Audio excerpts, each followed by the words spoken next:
Puri with Puri curry నేను ఎలా prepare చేస్తానో చూద్దాము.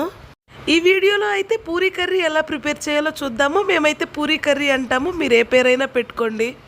ఫస్ట్ అయితే 2-3 బంగాళదుంపలను ఉడకబెట్టుకొని పీల్ ఆఫ్ చేసుకొని ముక్కలుగా కట్ చేసుకొని పక్కన పెట్టుకోండి. ఆ తర్వాత ఒక ప్యాన్ పెట్టుకొని కొంచెం ఆయిల్ వేసుకొని ఆయిల్ హీట్ అయిన తర్వాత ఎండుమిర్చి తాలింపు గింజలు వేసుకొని ఫ్రై చేయాలి.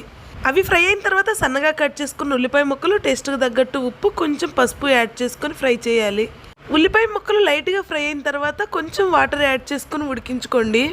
ఈలోపు ఇంకొక బౌల్లో 2-3 టేబుల్ స్పూన్ల శనగపిండి, 1 గ్లాస్ వాటర్ వేసుకొని ఉండలు లేకుండా కలుపుకొని పక్కన పెట్టుకోండి. ఉల్లిపాయలు ఉడికిపోయిన తర్వాత అందులో ముందుగా కట్ చేసుకున్న బంగాళదుంప ముక్కలు, కరివేపాకు యాడ్ చేసుకొని 2 మినిట్స్ ఫ్రై చేసుకొని ఆ తర్వాత శనగపిండి వాటర్ యాడ్ చేసుకోండి. శనగపిండి వాటర్ యాడ్ చేసిన తర్వాత 5 మినిట్స్ కుక్ చేసుకొని మనకు కావాల్సిన కన్సిస్టెన్సీలో గ్యాస్ ఆఫ్ చేసుకోవడమే.